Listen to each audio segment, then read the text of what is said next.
We ended the lecture looking at Fischer projections for glyceraldehyde, our simplest carbohydrate. And glyceraldehyde in its Fischer projection is ultimately what gets us the idea of D and L carbohydrates. So if we look at a Fischer projection for our glyceraldehyde, this is one potential form for our glyceraldehyde. So we've got 3 carbons, and then our 3 oxygens and the corresponding hydrogens. So when we're looking at D and L, what we are referencing is that last chiral atom in glyceraldehyde, and then looking at the highest priority atom there, which would be the oxygen, because it has the higher atomic mass of carbon, hydrogen, carbon, and oxygen. We then decide, or then evaluate, where is that high priority group. Is it on the left side of the structure, in which case it would be L, or is it on the right-hand side of the structure, in which case it would be D? In this case, I happen to draw the D form for glyceraldehyde. The rest of the carbohydrates will follow a similar naming system when we're looking at D and L. We'll look at that last chiral atom in our carbon chain and look at the highest priority group. Is it on the left or is it on the right? And that's how you establish it. Okay. Realize that there are some other names here. It is also referred to as the penultimate carbon, meaning the second to last carbon. So this, our last carbon, the next one back would be our second to last carbon. Okay. Again, in that situation, both situations, we are still referencing or organizing this where our highest priority carbon is at the top of our Fischer projection and our lowest priority is at the bottom. Okay. We have to be in this proper configuration, otherwise it makes it difficult to go through and assign. So I also said that there was another way that we could do this in looking at Fischer projections, or at least a slightly different model of it. So if we take a standard sugar, okay, in this case it's a much larger sugar, and we orient it in the standard line angle format that we would typically used to see in organic chemistry, we've got all these wedges and dashes. So Fischer said that was way too confusing. He didn't want to look at wedges and dashes. So he took the molecule and he turned it on its side. So what you can envision, and this isn't easy to do, but if we grabbed these two OHs or alcohols like a handle and pulled them kind of to the right, that then takes this side and it slides it kind of backwards away from us. And we'd now be looking at the carbon chain on the vertical axis. Okay, and that's what we're trying to see here or show here. We can then look at the relative orientations of all of those groups with wedges and dashes, and yes, our drawing looks very, very confusing. Okay. Fischer went through and said, okay, for each of the carbons in my backbone that are chiral atoms, I want to orient them such that the carbon chain goes away, hence the dashes, and the substituents that are not part of the carbon chain would then be defined as wedges or coming out of the plane at you. Okay, so in that first case, it's aimed correctly, so we could just draw it as is. In the other case, particularly if you can build this model, what you would end up noticing is that that carbon is backwards, okay, or away from your viewer, which then means if that was our center point, that bond would come out, that bond comes out at you, and that the side groups are now aimed away from the viewer. Well, this isn't the proper Fischer projection. So what we then have to go through and do is rotate about that bond to get it into the proper alignment. So in that rotation, we'll end up noticing the OH picks up the other orientation. The next carbon is already in the proper alignment, so we don't have to change it, excuse me. And then the final one will end up having to rotate as well. So we end up now with our final Fischer projection after all of these kind of rotations, which very likely is not obvious unless you pull out a model kit. Okay. The next part that I kind of want to address, and hence that big white box there, is that if we now take this structure and we look at it from the side, so as it is right now, everything looks like it's in a straight line. But if we go back to the line angle view, okay, so rotating it backwards, what does it end up looking like? Okay. Well, if we switch back to our line angle, that's what we end up getting. Okay? And I'm trying to show that if we look, if we look really carefully at our font, this font is getting smaller and smaller and smaller. And that's because if we're looking at our Fischer projection correctly, the chain is actually going to spiral inwards and backwards. Okay? And that's just saying, it's not really anything other than just realizing that that's what the Fischer projection is going to do, is it will cycle back on itself, which will become important a little bit later when we talk about the ability of our carbohydrates to cyclize. Okay. Still within our monosaccharides idea, so if we just kind of accept Fischer projections now, we can move up to the next level, which would be our aldotetroses. So aldo standing for aldehydes. So we're looking at our aldehyde functional groups. And the tetros, because we now have 4 carbons in our backbone. Okay? As soon as we go through and add this, this now adds a little bit more complexity to our overall structure, and we can start to see some other appearances, I guess, of some important concepts, primarily of which is this relationship looking at diastereomers. So once we've moved up to enough carbons, we can now start to see that we can scale out and we can get a lot of possible arrangements around our chiral atom. Okay? And this can become a kind of a pain. So if you remember from organic chemistry, you should have seen a section on chirality. Carbohydrates are the epitome of chirality. Okay? So we're just changing the orientation of our higher priority groups at individual positions. So if we take a look at our erythros, you'll notice the D is included there. Well, the D is in reference to that penultimate carbon, and our highest priority group is on the right-hand side. That's now defined as our D and L. Okay, so the only real position I can then alter would then be coming up to that OH above. So if I have it on the right-hand side, it's erythros. But if I then decide to move it, okay, so I'd have to make and break bonds so that it is now located on the left-hand side of the structure. Okay, well now I'll call it threos. Well, why erythros and threos? I don't know. Someone pulled a rabbit out of a hat and came up with a name for it, and that's what they decided those names were. Okay? You'll notice that we will not change the location of the OH on the penultimate carbon, because that is already specified in the D name. Okay? If we now want to look at mirror images or enantiomers and diastereomers, if we go back to looking at our D erythros, if I want to see the mirror image, what I can do is draw a mirror plane, okay, and reflect that through the mirror to see what the result is. Okay? And when I go through and do that, we end up with the other version of our erythros. Notice that we're now looking at an L because our OH is located on the left-hand side of the structure. Okay? Why is it still called erythros? Likely because our erythros is saying that our OH is on the same side as our other OH. So when we move to this other one, notice the OHs are on the same side. Okay? So our relationships between all of these, if we are a mirror plane, okay, and we can kind of minimize our superimposable question, for those of you remembering that from OGChem, if our relationship is that they are mirror images, we can refer to them as enantiomers. Okay? We have to be a little bit careful, as it's not just that they're mirror images, they must be non-superimposable. Okay? That means I can't overlap them. Okay? Nothing I can do will allow them to all occupy the exact same arrangement in space.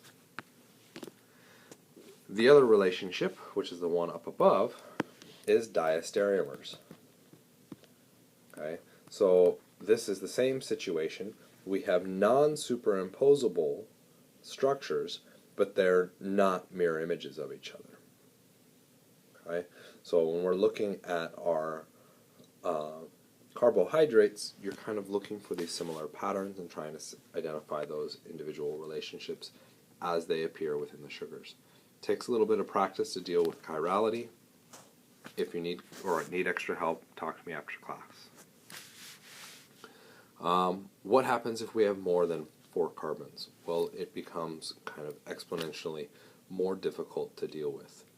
If we have 5 carbons, we're going to be looking at a pentose, where the pent is in reference to 5 carbons, which you may vaguely remember from your organic chemistry nomenclature, and your hexose, where hex is in reference to 6 carbons.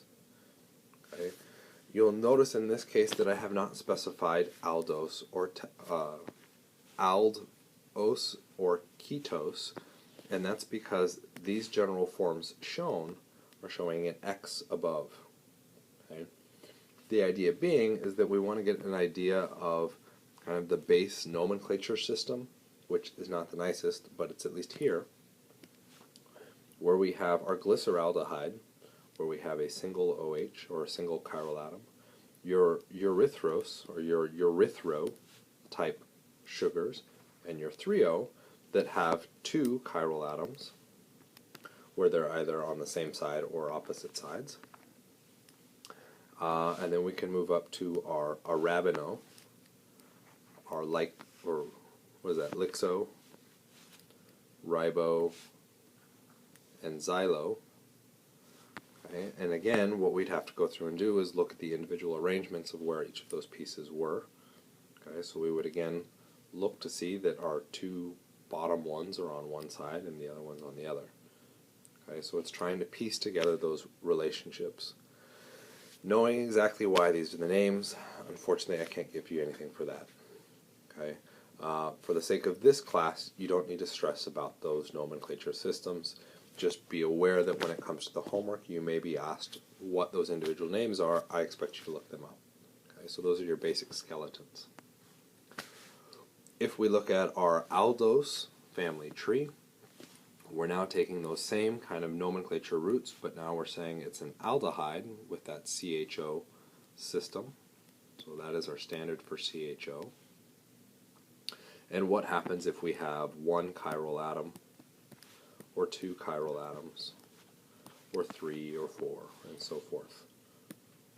Okay. Those now break down to all those individual relationships.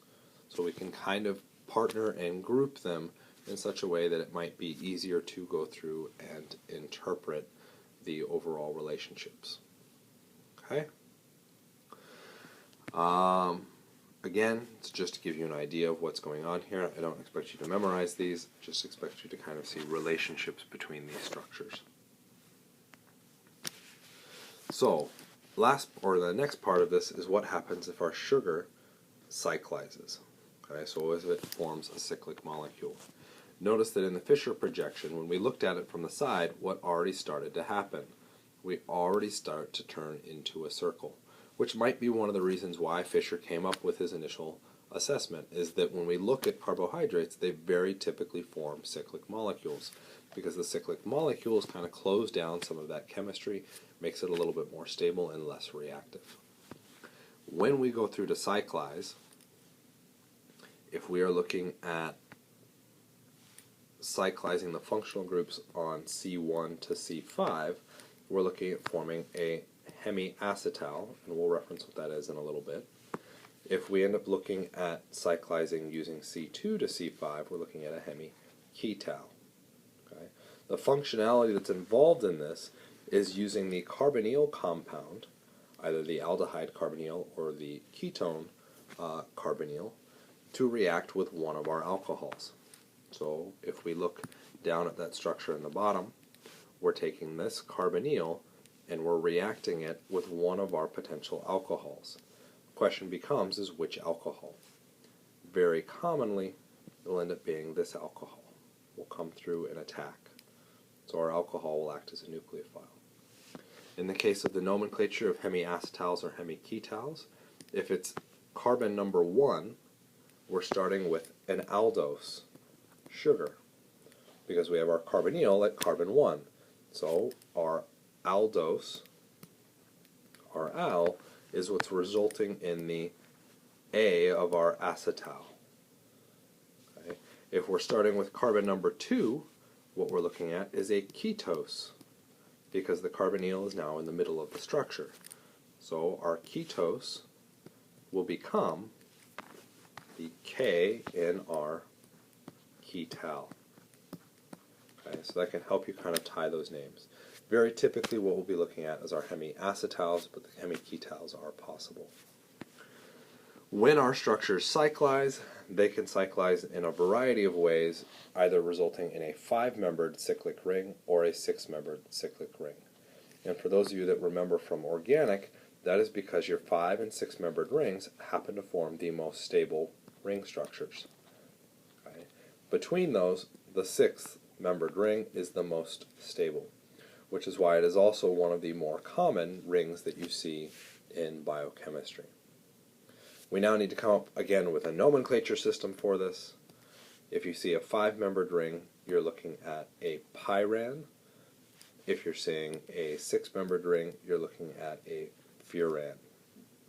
So we could refer to these as our hemiacetal tetrapyranos. Okay, tetra doesn't work very well in this case, but we can then step in each of the individual pieces of the nomenclature system that we've already been working with to get a full idea of what functional groups are present, what's our ring structure, all of that kind of stuff. Okay, so here's a big slide that the textbook puts out, which isn't too bad. We're taking our alcohol functional group, which will act as a nucleophile. Notice it's acting as a nucleophile because we are showing it sharing electrons with the aldehyde, carbonyl carbon, which then makes the carbonyl carbon of our aldehyde the electrophile.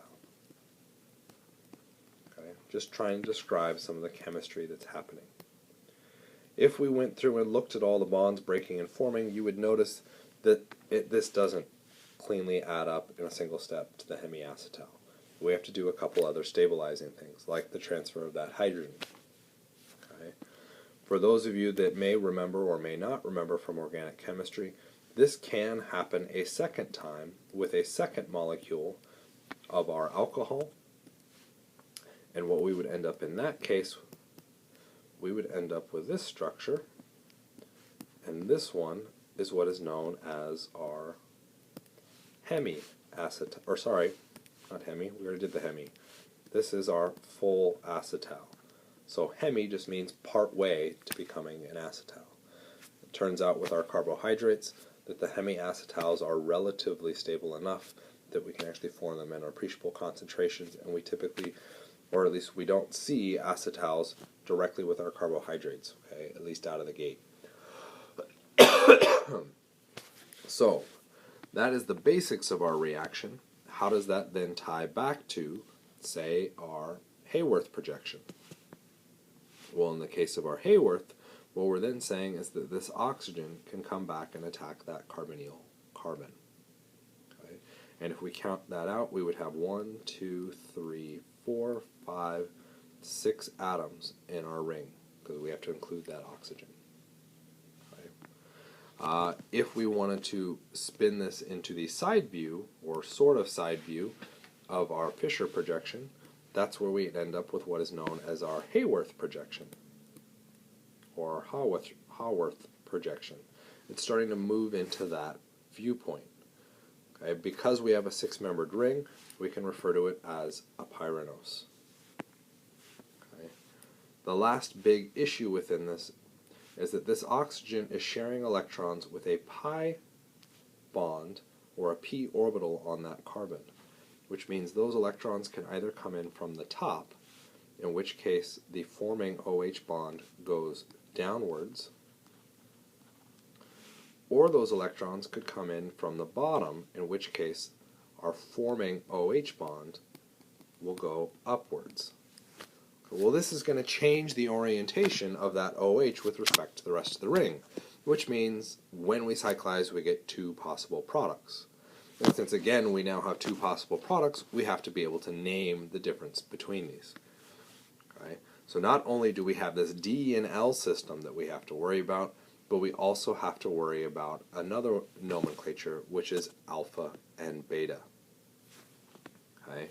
Your alpha system, take a look at our OH versus our large CH2OH. Notice that they are on opposite sides of the ring. The OH is aimed down, and our CH2OH is aimed upwards. In the case of our beta, the OH is aimed upwards, and the CH2OH is aimed upwards. So we can reference our beta as being a cis relationship, and we can reference our alpha as being the trans relationship. That can help you kind of identify these. We have to be careful with that, because if I take the structure and flip it over, okay, I can't just say, well, the OH is down. Well, it's down, but the other group is down as well. Okay, so we have to look at the relationship between those two pieces. It's not just one or the other, it's both. Oops, that should be purple. Okay. So, within our Haworth, this goes back to our alpha and beta. What we are referring to is what is known as the anomeric carbon. We call it the anomeric carbon because when that oxygen does its attack, we end up with two possible products. Okay? Those two possible products can be referred to as the anomers, or the different products coming out of this. Okay? They're sometimes referred to as anomers. They're also sometimes referred to as epimers. Okay? And because that word isn't up there, we can write that out. Epimers. Okay? So all we're saying is that they're reacting at that position.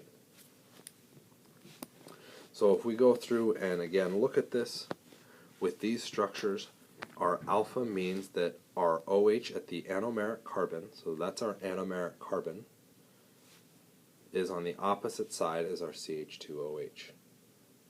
And when we say, well, how do we know that's the anomeric carbon? Okay? That's a really good question, and one I probably should have answered a little bit earlier, and I kind of screwed that up, so we'll kind of go back to it. This is coming back to the concept of our hemiacetal. The hemiacetal is the carbon, or a carbon, that has two oxygens attached to it, okay, where one of those oxygens is connected to a carbon structure. So what we're looking at is the carbon that is part of an ether and simultaneously part of an alcohol. Both of those conditions must be true. That is now going to be our anomeric position. Okay, so if we go back and look at our alpha-D glucopyranose, and you check all of the individual carbons, okay, we'll start up at the top, that carbon is connected to an alcohol, but it's not connected to another oxygen there. So that one's not an anomeric position. How about the next carbon? Well, the next carbon has an ether coming out of it, but it's not connected to an alcohol. Okay, so you should be able to go all the way around the structure and find that there is only one position that has both the ether functionality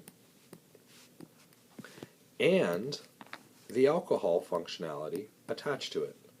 That is now the anomeric position. Okay, so what we'll do is look at the OH on the anomeric position and find its relationship to our largest substituent, in this case our CH2OH, okay, within the carbon chain of our carbohydrate. Okay. Once we've identified that relationship, then we can label alpha and beta. Okay.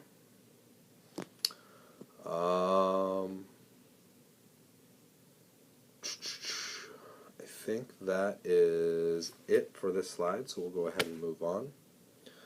This is just another version of the Haworth or Haworth projections, so you can get kind of a feel for what's happening within these. Okay. You'll also notice, and we'll see this pop up, though I won't test you on this, our Haworth projections are a simplified version of chairs. When we look at our cyclohexanes, a six-membered ring is more stable than other ring structures because we get the proper bond angles when we look at our chairs. Okay? So our chair conformation is just a way of looking at a six-membered ring, okay? Which theoretically you guys already know. If you got questions about it, you can ask in class. Oh, and now the fun, the comparison of Fischer and Haworth projections. Okay, so we get a lot of different kind of nasty things going on within this. Our Fischer projection was kind of by definition a straight line all the way down. So how can we use that information to still show a ring? Because the ring has to then connect those two ends, and by definition they're straight.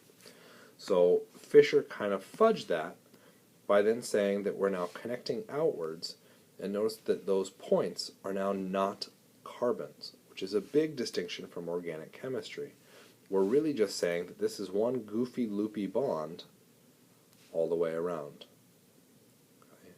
And he kind of has to do that because what he's trying to maintain is the proper geometry or the proper orientation of those chiral atoms so that we can quickly identify those individual relationships. When we move to the Haworth projection, what's the deal? Well, in the Haworth projection, we lose some of Fischer's kind of orientation, or at least that simplicity. It's still there as our kind of, whoops, come on arrow, as our up for the H and our down for the OH. So as long as we're comparing in the proper Haworth projection, which is our anomeric carbon, our anomeric carbon on the right, and our oxygen from our hemiacetal ether in the back of our structure. Okay? If that is our orientation, then when we look at the downside of our Haworth, that is now the right side of our Fischer projection. Okay. And we'll talk about why that helps us out in a second. Okay. And if we look at our left side of our structure, that is now the upside of our Haworth projection. Okay. Well, why do we care?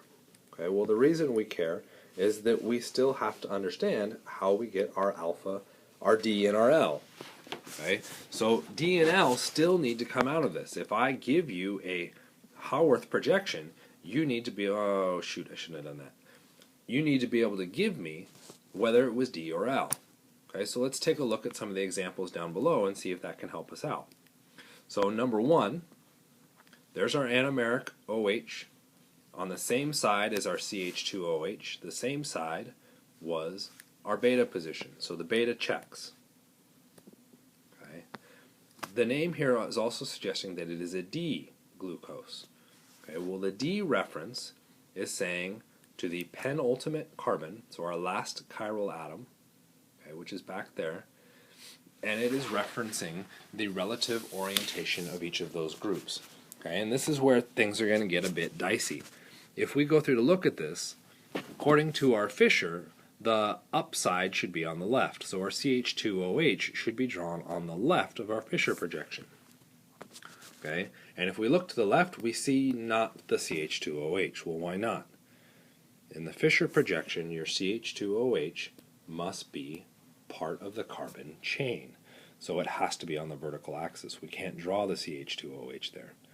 So what we're trying to do is when we convert from our Haworth back to our Fischer is trying to determine where the orientation of that CH2OH is relative to everything else.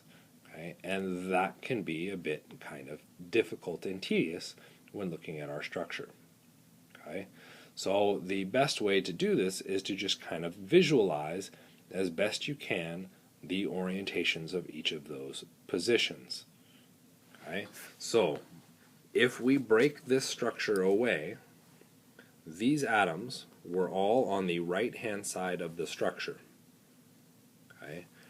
If we broke the bond, let's clean some of this up. If we break this bond here, we need to get our carbon chain oriented to be spiraling backwards. So it needs to be in that location, okay, where the O is currently. So what has to happen? I will do a bond rotation about this axis. As I do that bond rotation, where does this oxygen then align? Okay. Hopefully you should see that it aligns in the downward direction on our Haworth projection, which then means it should show up on the right-hand side of our Fischer projection, which is exactly what is shown in the Fischer projection. If that oxygen, our highest priority atom on our penultimate carbon, is on the right-hand side, then we have the D sugar, and there's our name, beta D. As for understanding the glucose, well, we'd have to go back through and match the gluco orientations of our OHs back to the Fischer projection shown. Okay. If we try to do this again with the bottom one, same idea. Our anomeric position, there's our carbon, okay, with the alcohol and the ether attached. Okay, so that is my anomeric carbon. I'll look at the OH and the CH2OH and see that those are on the same side of the ring. Okay. If they're on the same side, they are beta, okay, which checks with our name. It does say beta. Okay. The next part is deciding D or L. So again, what we would do is we have to break this bond. We realize that this has to be rotated in this direction to get it to align appropriately. That then means the oxygen rotates downwards, which puts the oxygen on the right-hand side of the structure. And again, we have the D configuration. And so again, it matches.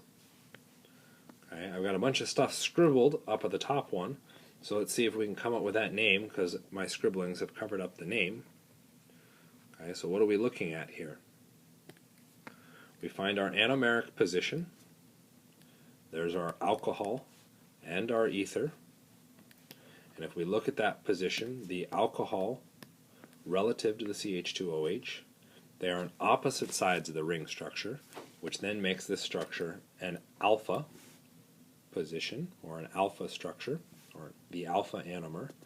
I then have to decide, is it D or L?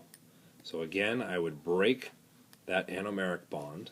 The CH2OH must rotate in that clockwise direction downwards, which slides the oxygen into the down position, which puts it on the right-hand side of the structure, and I would end up with the D isomer. Okay. If we clean everything out, so now everything's going to disappear here. In just a second, there it goes. I have the alpha D glucose, so sure enough, I was able to figure it out. Okay. This takes a little bit of time and practice, playing with the arrangement, looking for these pieces and finding them in the proper space. Okay. Unfortunately, that's about all I can tell you. You just need to know what the definition is on where to find them and use that definition. Okay. So, the next big part, can we then react sugars? Okay, well, yes, we can. Okay, and as if all of that nomenclature stuff wasn't confusing enough, when we go to reacting sugars, what we'll end up referencing is this ability for a sugar to be reduced, or a reducing sugar. Okay? So actually, the ability for the sugar to be oxidized, okay, which is lovely. We're calling it a reducing sugar, yet it is getting oxidized. Okay? So if you remember from your Gen Chem, you have to watch out when you hear that ing attached to your reducing, or that agent term, because they both end up doing the opposite of what it sounds like it's saying. Okay? So, ways that we can go through and do this is we can use something known as the Tollens test. The Tollens reagent, if you didn't remember from OChem, reacts with aldehydes, which is kind of neat. Okay, so if we have an aldehyde present, we can see a silver mirror appear, okay, assuming we have an aldehyde, okay, or assuming we have oxidizable hydrogens. Okay, and actually, scratch that. We have to have the aldehyde. Sorry. Okay, we need an aldehyde. Okay, then we get a positive for our toluenes. Okay, so here's the interesting dilemma. Take a look at our sugar, shown on the left, and identify the aldehyde. Huh, I don't see an aldehyde. Okay, one of the things that we have to remember is that this originally came from the straight chain Fischer projection where we had an aldehyde. How do we know that? We'd be looking at the anomeric position, the one with the OH and the ether, okay, and saying that is now my primary carbon. That is carbon number 1. When I break these bonds, I form a carbonyl at position number 1. If I have a carbonyl at position number 1, I have an aldehyde. With that aldehyde, I can now do the reaction with the toluenes test. So toluenes will go through and oxidize that position. So what do we mean when we oxidize? Okay, well, we can take a look at the answer. Okay, what happened to the overall structure? We started at our anomeric position with 2 bonds to oxygen. What did we end with at our anomeric position? 3 bonds to oxygen. So as a quick rule of thumb, when looking at particularly our carbohydrates, if we're oxidizing a carbohydrate, we are increasing the number of bonds to our oxygen. That's it. So we go from 2 bonds to 3 bonds, we've oxidized our monosaccharide. Okay? Probably the easiest way to approach that, even though it's not the most accurate. Okay, why not the other alcohols though? Okay, so if we think back to our first acetal and aldehydes, we needed an aldehyde to be present to allow it to work, and the acetal kind of hid the aldehyde, but it is still there. Why do the other alcohols not oxidize? Well, because they aren't aldehydes. Okay, we need to have that aldehyde reactivity for it to go through and work with any decent efficiency. Okay? So, next part, could we go through and reduce the carbonyl? Yes. Okay, so in this case, we have an oxidizable sugar, or oxidizing sugar, okay, which really just means we can reduce it. Can we reduce all of our sugars? Yes, absolutely, because all of our sugars have carbonyls. Okay, so we will convert those into alcohols. Okay, so we're doing the opposite of an oxidation. We're taking that pi bond, that extra double bond, to our oxygen. So if we start at our sugar, so in this case we're going to sorbitol, in the other case we're actually going this way. So we've got 2 examples here. For some reason they're going center-wise. We look at our potentially anomeric carbon. That carbon has 2 bonds to oxygen. If we look at that same carbon in the result, I only have 1 bond. So I've reduced the number of bonds to oxygen, hence reduction. So I've done a reduction in this case as opposed to an oxidation. There are a variety of agents that would work. The big one that in theory you would again remember from organic chemistry is something like sodium borohydride. We will see when we move after spring break into our systems of reactions that there are other reducing agents such as NADH. Okay, well, you don't have any context of what that is exactly yet. Okay, you might remember that structure popped up on our coenzymes, but that's about it. Okay, we'll look at it in a lot more detail on how it's working and what it's doing in later chapters. We also no longer have our saccharide in this case, so we have to change the name. The name will end up changing from the os, which is our standard ending for our monosaccharides, and it will be turned to the tol ending. Those of you who remember from organic chem, the ol ending is reserved for alcohols. Well, what did we do? We converted our carbonyl into an alcohol. So it actually kind of makes sense to refer to it as that. And now we've got sorry for that odd transition there. I think I screwed up the recording. What we now move into are how do we now modify our sugars with other pieces as opposed to just adding and removing oxygen and just looking at the arrangement. So we end up with phosphoric esters, which show up a lot. We see that show up in, say, ATP and many other locations. What we end up doing is forming a bond between phosphates. Okay, so that's a phosphate and the alcohol, depending on which molecule we're looking at, and individual alcohols on our glucose structure or our ribose structure. Okay, so yeah, that's just another way we can modify our sugars. That's about it. So we see our phosphate group now attached to this. Okay, why do we want to do that? Well, the phosphate changes the functionality. That may allow us to then process this glucose molecule to generate, say, some energy, which could be interesting and useful, which we'll talk about when we see that in glycolysis. After that, we reference the glycosidic bond. Okay, this is kind of fun. We just decide that anytime that we modify our carbohydrate of the anomeric position and we replace it with an OR instead of an OH, that's now glycosidic. Okay? The OH isn't particularly reactive on its own. When we drop in the OR, we make that position even less reactive.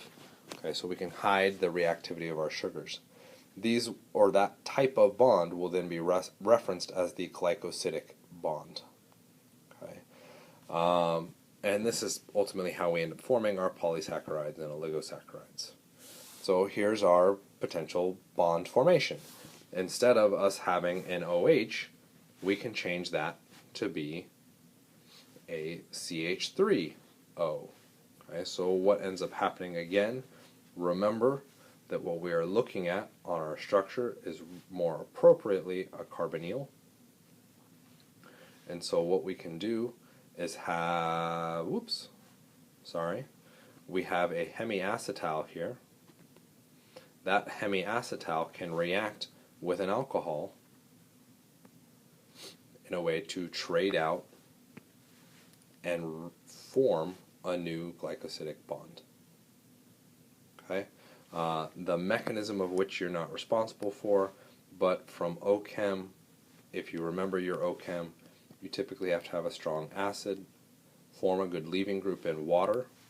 That structure, or water, then leaves the structure, leaving behind a resonance stabilized carbocation. Our alcohol can then come in and attack, okay, forming our glycosidic bond. We then deprotonate by losing that hydrogen, and we'd end up with our final structure. Right, depending on what that alcohol is that's coming in and doing the attack, we end up with different possible structures. Okay, so just kind of a little foreshadowing. Let's say there was, instead of just a normal alcohol, we had twice the amount of our glucose. Well, does the glucose have alcohols on it? Yep. So we can get different carbohydrates or different monosaccharides reacting with each other to go through and produce even larger structures. After that, again, this is just kind of a random fact thing. We can go through and modify those alcohols with other groups. So if we tweak them to, say, an N-acetyl, so the acetyl is saying that we have, or the N is saying we have an acetyl located at the N position on our structure. Okay, so if we can modify it, we can end up forming this N-acetyl structure. Okay. If we modify it even further, notice we still have the N-acetyl part, but then we've also modified our other oxygen to have this big old nasty acid piece attached to it. Okay, so that ends up changing the name. That's all we're really trying to get out of this. Why might that be important? Well, does this change the intermolecular forces of those individual compounds? Heck yes. If the intermolecular forces change, what happens to the properties of the molecule? They also change, and we can potentially see how these carbohydrates could react in different situations for different potential uses. Okay. common disaccharides that you could encounter. Excuse me. We're now taking our two sugar molecules, our monosaccharides, and we are linking them to each other. Because there are a variety of ways that we can connect the different alcohols on our structure to the anomeric position or otherwise, we need to come up with a nomenclature system that allows us to identify this. That nomenclature system is what is being shown out in front. Okay? So we can then reference the glycosidic bonds, which are those two bonds, okay, as where they come from, which is our alpha 1,4 nomenclature. In the other system on the other side, where did those glycosidic bonds come from? That is our alpha 1,6. So how does that alpha 1,6 apply, or that alpha 1,4? Well, let's take a look at our first structure on our left here. Okay, look at the oxygen. Okay, it is opposite of our CH2OH. So we have a trans conformation here. So trans meant alpha position. Okay, our alpha, let's actually ditch the parentheses there for the moment. Our alpha position is being connected, or our one position of our first carbohydrate is being connected out via a glycosidic bond, so it's an alpha 1. So I'm saying I have the alpha sugar, and at position 1, I'm doing some glycosidic bond action. Okay, what's happening in the other one? Well, in the other one, my anomeric carbon is over on the other side of the structure. Okay, and I could go through and reference that. But do I really care? Is it involved in the anomeric bond? Well, no, it's not. But that does help me number. The anomeric carbon is position number 1, 2, 3, 4. So what am I looking at? I'm saying that at the 4 position, I am now forming my glycosidic bond. So the bond is forming between the alpha 1 and the 4 position of my second carbohydrate. So I have an alpha 1,4 glycosidic bond. Okay. Take a minute and try and do the other one. Okay, so pause the video, and I'm going to assume you've already done that. So we'll go ahead and take a look at it again. Okay. This time we've got this weird curl on it. Okay. The curl is there only to try and draw these connections a little bit easier, but that is starting in that downward direction. So if we assume down, we're looking at those again being on opposite sides of the ring. So that's going to be alpha. Our glycosidic bond is happening at position 1. Okay. And we look at the other structure. We find our anomeric carbon, not directly involved in the bonding, but that helps us with our counting. Okay. Our carbon structure in the second one is at position 6. So I would have an alpha 1,6 glycosidic bond. And that's all we're really trying to get out of it. Okay? So let's attempt one more, which is going to take me a second to draw here. Okay, so with our new drawing here, so let's ignore that part of it, we want to go through and again describe our bond. Okay, so here's where things got a little bit tricky on us. So we'll start like normal with the left side. If we look at our pieces, we've got our downward for our alcohol. We've got our CH2OH going upward, so those are on opposite sides, and opposite sides was trans, which I'm now panicking that I got that wrong somewhere. So trans was alpha, right? Yeah. Okay, so it was alpha. Okay, it is connected at position 1. Okay, so that's still valid. But now what happens on the other side? Okay, you may kind of look at this structure and be like, well, wait, something looks a little bit odd. Erase our previous drawing. Our anomeric position was on the right-hand side, which is our standard way to look at a Haworth projection. But if we go through and look at the right-hand carbon, is that an anomeric carbon? For it to be anomeric, we must have an OH. Well, that's true, but it must also be connected out to an oxygen. Well, that's not an oxygen. And that's not an oxygen. That's not the anomeric carbon. Kind of a jerk would flip the structure. Sorry, that's me. That's what I would do, okay, among other people. So that's not our anomeric carbon. We've got to go back through and find our anomeric carbon. So if you look around, you should find that our anomeric carbon is actually over here. if we again decide what's going on with our alpha and beta, we don't care about the orientation necessarily, we just look at our downward direction for that and our upward for our CH2OH. Those are on opposite sides of the ring structure again. So we're looking at trans, that becomes alpha. Okay. And now we want to specify the location of where that glycosidic bond is happening. Well, where is it? It's actually at position 1. So what do we call this? Alpha 1, alpha 1. And well, you'll notice that we end up using the double arrow in there and not just a single arrow. And this is because if we look at that orientation, okay, of this molecule, it's all kind of weird. It's not in the Haworth projection. So what we could have done, and you're going to have to accept a pause here for the moment, we could have drawn the structure in this situation, where our bond kind of curls up and then turns back down to go through and connect with our other structure. Why would we have drawn it that way? So that we can better see our Haworth projections. We don't have to freak out about that overall orientation on it. Okay. Is there any other reason? No. That's it. That's pretty much it. We're just trying to see the Haworth projection. Okay.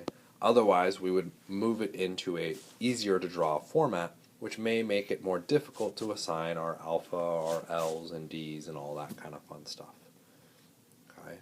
So realize that our arrow in between may get written as a double arrow if and only if we're looking at a double reference for our alpha and beta positions for how these things are connecting. Okay? Yeah. So that should be it for making our disaccharides. Common disaccharides, so this is where you could be expected to have some things memorized. Sucrose, lactose, and maltose. We've got a variety of different linkages there that you could go through and evaluate and draw out and see what's going on with those. I'm not particularly concerned about it because I don't have a good memory, so I don't have them memorized either. So we aren't going to stress about memorizing those. I just want to make sure that you're aware of those. Those are some of our common disaccharides that we could potentially see and work with. Here we end up getting some structures of some of those, and that's about it. Okay, so you can go through and reference each of those individual connections so you can see how those things link up. Kind of fun stuff. After that, we really have a bunch of facts. Cellulose is an interesting structural feature, so we can then combine carbohydrates together in such a way that we form kind of wood and plant fibers. Interesting feature behind these is that these are joined through beta 1,4 glycosidic bonds.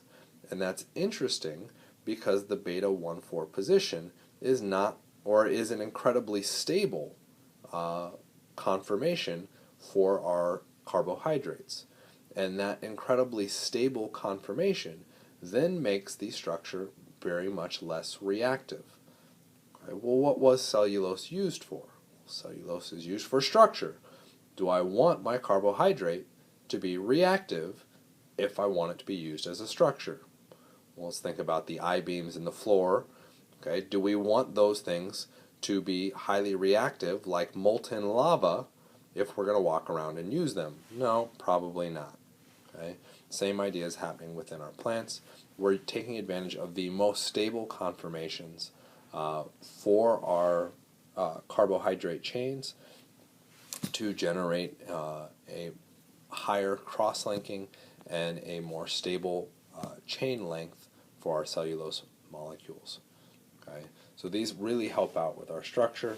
I mentioned kind of cross-linking. We don't get a whole lot of cross-linking, but what we do get is lots of interacting hydrogen bond situations, okay, between each of those individual chains. Okay, and that's what they're trying to highlight with these dashed lines. Okay, some pretty heavy hydrogen bonding. That heavy hydrogen bonding really links these chains to each other and prevents them from kind of becoming reactive. Well, what happens if we don't use our most stable conformation for glucose? Instead of using a beta form, we use the alpha form. Okay, well, the alpha form, now being much more reactive, we could use as a source of energy because it's more reactive. Okay, but what if I don't want all that energy right away? Well, I need some place to store it. Here comes starch. So our starches are used as energy storage. So they're a much higher energy form, or the more higher energy conformation for our monosaccharide. Okay? Depending on how we store that starch, or how plants store that saccharide, we end up getting slightly different forms of starch. So the two common ones are amylose and amylopectin. Amylose is a continuous unbranched chain, so just a straight chain of carbohydrates linked through this alpha-1 glycosidic bond. Okay. Amylopectin is instead a branching network. So that means our chain will connect out at different positions. So if we take a look at the structures they've got shown below, what we're looking at for amylose is just a straight chain all the way through. If we look at amylopectin, we do still have this straight chain all the way through, but I have the ability to branch out and form another straight chain. Okay? That branching characteristic is what makes amylopectin different from amylose. Okay? We just have a branch that can connect in at multiple different positions. Interesting feature of starches is they do form kind of a coil-like structure, and that when you insert iodine into that coil-like structure, the solution or the compound turns kind of a dark blue. So this allows us to identify if starch is present just by adding some iodine. If it turns blue, hey, starch is present. That's about it. Okay. How do we then break these down? Okay, so the idea is that we store it until we need it, but when we need it, I need to break it apart. Okay, so depending on what we're looking at, we're going to be looking at different versions of enzymes that can go through and break these down. So the two common ones, amylases are the ones that are responsible for this, and there's two common amylases that we can use, beta amylase and alpha amylase.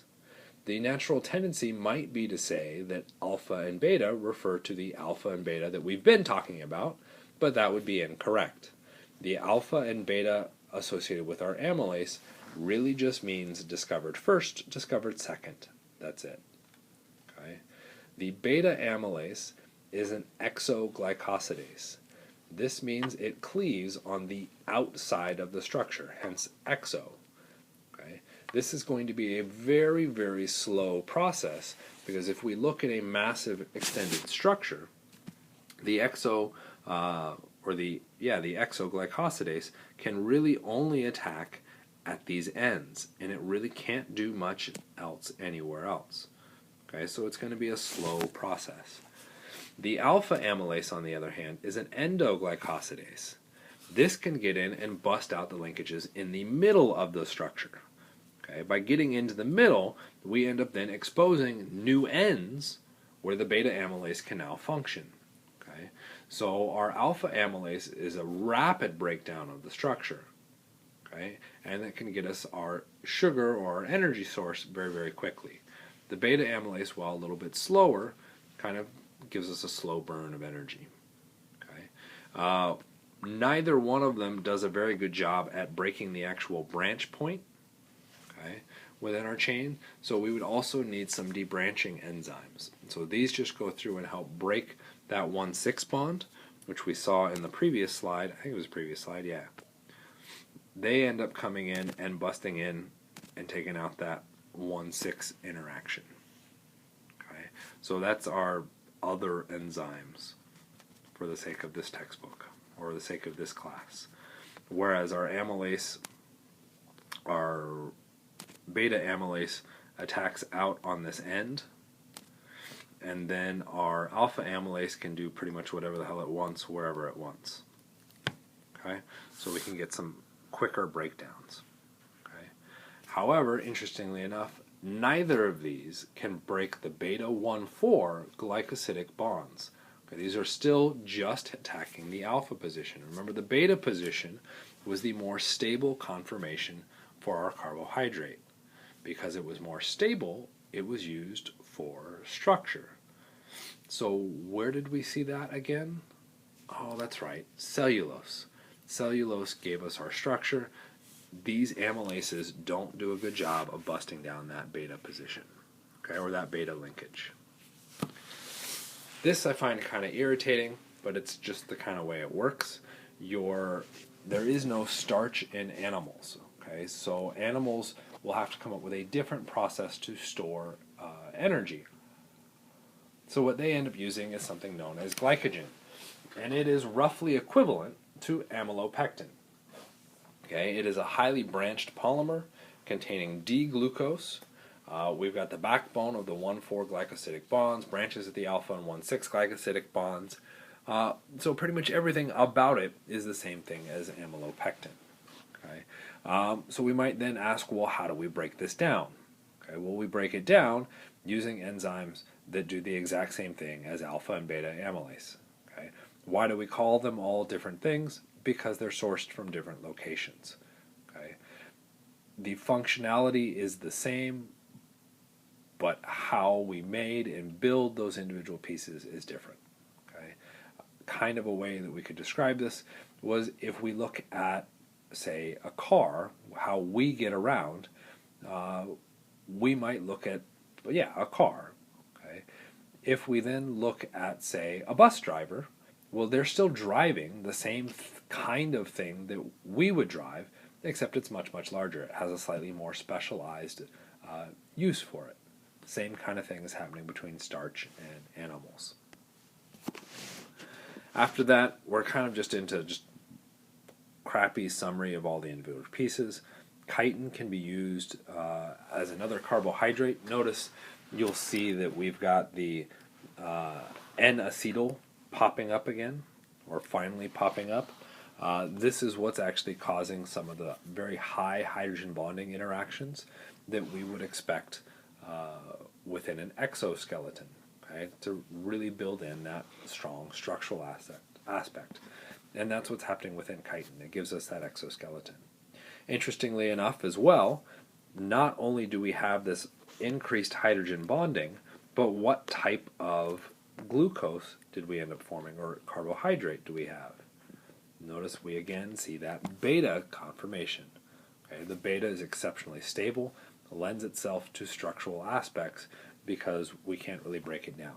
Okay, it's such a low energy conformation for that cyclo carbohydrate. We can continue to go through and change in. So here we're bringing in the N-acetylmuramic acid junk to go through and build bacterial cell walls. So pretty much any carbohydrate that you can modify can be used for something else. Okay, so in this case, we're just bringing it in for the cell walls. Whoop-de-doo. Okay. Even more, excuse me, even more kind of just general facts. Where can we see carbohydrates pop up? Okay, they pop up in a variety of other locations, okay, with a variety of different other functions and interesting aspects. Okay. The last one that I want to mention, just because I find it kind of neat, is that when we think about our blood types, our A type, B type, and O type, all those are different linkages of carbohydrates on our cell walls. Okay, so our immune system will respond to certain antigens, okay, or it ignores certain antigens. When we're looking at the different blood types, it's because we all have slightly different carbohydrate chains hanging off our cells. Okay, so if we added something that had a slightly different, say, sequence, our immune system responds to that subtle difference and says that doesn't belong here and tries to throw it out. So for instance, if we looked at A versus B, okay, we've got a small difference there. That small deviation then causes the white blood cells to respond differently, and it will attack those different locations. Okay, we'll talk about that again when I review all the blood types and what each of them mean and how they function, because I'm not positive on the next part, but I think I got it. Okay, that is the end of chapter whatever this was, 16 lots and lots of kind of memorization stuff. The parts that you guys really need to watch out for would be that structural stuff way back at the beginning, looking at chirality. The rest of it is just a memorization of a bunch of facts. Okay. If you got any questions, feel free to send me an email.